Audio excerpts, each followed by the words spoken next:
Ano tawag sa grupo nyo? Ano tawag? Ano tatawag namin? Ano na lang, batang katutubo na lang. Katutubo. Mahal natin katutubo. Okay? Sige ha? Okay, ayos mo. Siya ang director eh. Okay?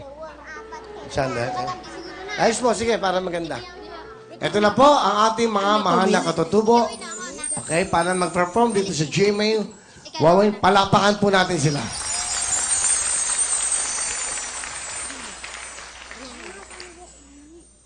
Hello. Hello.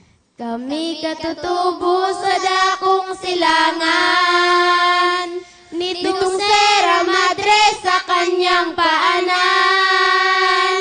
Kami nasa taas ng 7 barangay na pinalubog na ng Angat Water Dam.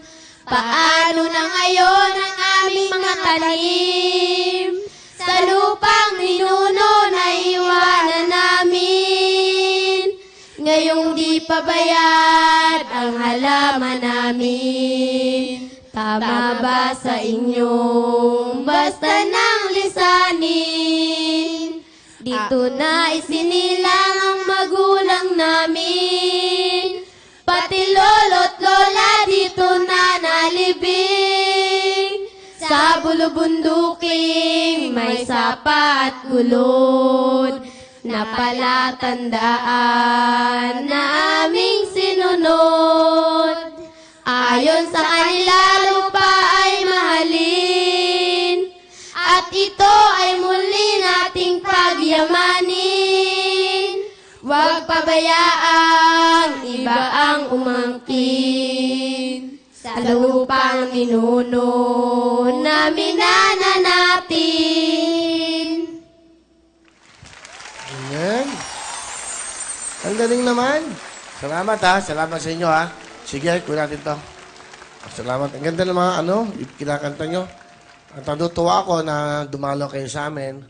Okay na kayo? Yung 50,000, bibigyan ko kayo ng TV, hihingi ako sa MyView, isang malaki, as dapat may TV rin kayo sa sa computer para doon sa inyong eskwelahan.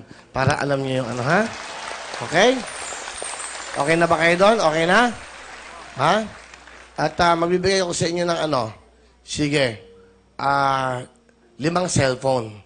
Para kung yung mga importante nyo, natatawagan, pag may emergency bigay ng Cherry Mobile. Okay? Halika ulit dito. Hindi, hindi sila mag-cellphone. Hindi na cellphone, no? Yung pag-cellphone, pag-tawag yun, ha? Bibigay namin yun, ha? Bibigyan namin kayo, tuturuan kayo. Grabe, no? Di ba? Okay na? Mr. President, your wish is my command. At lahat ng wish mo natupad na para sa mga katutubot, may hirap na katulad nyo, nag-grant na. Di ba, Mr. President? Ano ang gusto mong sabihin, Mr. President, dahil yung eskwelahan nyo, at hindi lang yan, tutulong pa kami sa inyo, ang GMA, at siyempre, ang Wawawin. Ano gusto mong sabihin ngayon? Maraming salamat po sa Wawawin. At matutulungan na po yung aming mga katribo. Yun lang po. Sa ating mga kapatid dyan at ating mga kapusong katribo, ito, proud kami sa inyo. Okay.